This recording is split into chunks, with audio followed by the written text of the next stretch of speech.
नमस्कार, प्रणाम दोस्तों, राधे राधे दर्शकों। आइए, स्वागत है आपका हमारे चैनल में। आज हम बात करेंगे गुरुवार के दिन ऐसा क्या करें जिससे गुरु बृहस्पति प्रसन्न हो और आपके जीवन की सारी समस्याएं खत्म हो जाएं।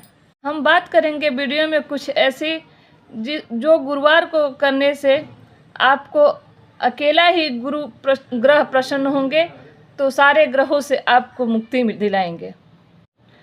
गुरुवार के दिन हमें कैसा भोजन करना चाहिए, किन कार्यों से परहेज करना चाहिए, इस दिन क्या करने से संतान का बड़ा कष्ट मिट सकता है और किन चीज़ों की खरीदारी से हमें पड़ सकती है बहुत ही भारी संकट, यह जान लेते हैं आज इस वीडियो में। देखिए, जो गुरुवार है देवताओं के गुरु बृहस्पति का दिन है। यह दिन बहुत शुभ और कल्याणकारी माना जाता है। माने जाते हैं बृहस्पति के दिन कि बृहस्पति के बारे में तो यहाँ तक ज्योतिष में कहा गया है कि यस केंद्र बृहस्पति किम कुर्वति, अन्य ग्रह अकेला बृहस्पति यदि किसी की कुंडली में मजबूत हो तो अगर बाकी के 8 ग्रह न भी ठीक हों तभी बृहस्पति अकेले कल्याण कर सकता है। इंसान के गुरु बृहस्पति अगर मजबूत हैं किसी भी इंसान के, तो बाकी के 8 ग्रह कैसे भी हों उनका कल्याण ही कल्याण होता है। तो हमें क्या करना चाहिए, किस चीज़ का ध्यान रखना चाहिए? गुरुवार को घर में सात्विकता का पूरा ध्यान रखना चाहिए। सात्विकता का मतलब घर में किसी तरह का तामसी भोजन, तामसी आहार, तामसी खान पान बिल्कुल नहीं होना चाहिए। और सूर्योदय से पहले ही घर में पूजा पाठ का माहौल हो जाना चाहिए। धूप बत्ती का धुआं उठना चाहिए, घंटी की आवाज़ आनी चाहिए, मंत्र का उच्चारण आना चाहिए। और बृहस्पतिवार को सुबह सुबह ही घर में झाड़ू पोछा लगा लेना चाहिए। किचन रात में ही साफ कर लेनी चाहिए। भूल के भी गुरुवार को दक्षिण दिशा की यात्रा नहीं करनी चाहिए। है कि गुरुवार को दक्षिण जाए बिना कसूर जूता खाए, तो गुरुवार के दिन कभी भी दक्षिण दिशा में नहीं जाना चाहिए। गुरुवार का दिन दक्षिण दिशा की यात्रा करने पर, और ख़ास करके अगर गंगा पार करके आप जा रहे हैं तब तो बिल्कुल नहीं करना चाहिए। हाँ, कुछ लोग यह भी मानते हैं कि गुरुवार के दिन बेटी की विदाई नहीं करनी चाहिए, लेकिन क्या जहाँ ये श्लोक चरितार्थ है ये बताते हैं आपको।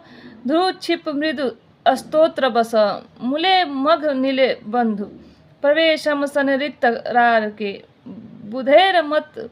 जो वधु प्रवेश का मुहूर्त है वह गुरुवार को भी माना गया है, इसलिए गुरुवार को कन्या की विदाई करने में कोई बुराई नहीं है। लेकिन कुछ लोग इस बात को मानते हैं कि बृहस्पतिवार को कन्या विदा नहीं करना चाहिए वरना संतान सुख में बाधा आती है। गुरुवार को खाने में ऊपर से नमक ना डालें, ऐसा करने से गुरु अस्त हो जाता है। गुरुवार को कपड़े भी ना धोएं। महिलाओं को अपने बाल भी नहीं धोने चाहिए, ऐसा करने से भाग्य का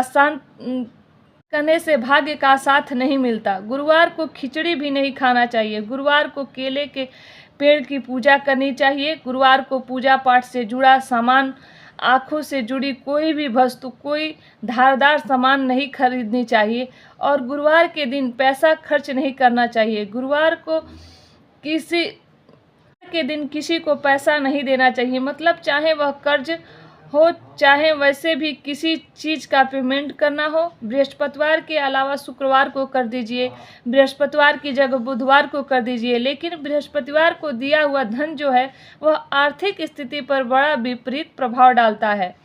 ये एकदम आजमाया हुआ है। और जो लोग बृहस्पतिवार के दिन भगवान विष्णु कृष्ण राम की पूजा करते हैं और जो लोग रामायण का पाठ करते हैं बृहस्पतिवार के दिन, और जो महिलाएं पीले वस्त्र धारण करके केले के पेड़ की पूजा करके बृहस्पतिवार व्रत कथा की किताब पढ़ती है और बृहस्पति भगवान के व्रत रखती है, वह सौभाग्यशाली देवियाँ जिस घर में निवास करती है उस घर में राज रहता है और उस घर में हर प्रकार का वैभव रहता है। जिस घर में सुबह सुबह उठ करके महिलाएं स्नान करके और पीले वस्त्रों से आभूषण से सुसज्जित होकर अपना श्रृंगार करके केले के पेड़ के नीचे जाकर पूजा कर लेती है, घर के आके मंदिर में पूजा कर लेती है, आरती कर लेती है, तो समझ लीजिए उस घर में दरिद्र कभी प्रवेश नहीं कर सकता, वो भस्म हो जाएगा। दरिद्र कैसे आएगा? जहाँ साक्षात लक्ष्मी विचरण कर रही हैं वहाँ दरिद्रता कैसे आएगा? और जिस घर की महिलाएं बृहस्पतिवार के दिन काले नीले कपड़े पहन करके 11 बजे दिन में नहाएंगे, 12 बजे नहाएंगे, पूजा पाठ में कोई मन नहीं लगाएंगी, और जिस घर के पुरुष बृहस्पतिवार के दिन अभज खान पान करेंगे, अभज चीज़ों का सेवन नहीं आएगा तो कौन आएगा? दरवाजे से आया, खिड़कियों से भी आएगा, अनुसंधान से भी आएगा। इसलिए बृहस्पतिवार के दिन शुचिता और पवित्रता का ध्यान रखिएगा और नारायण और लक्ष्मी का स्मरण कीजिएगा। तो दोस्तों, कैसी लगी यह वीडियो? जानकारी अच्छी लगी हो तो वीडियो को लाइक सब्सक्राइब करें, शेयर करें, कमेंट में लिखें। राधे राधे।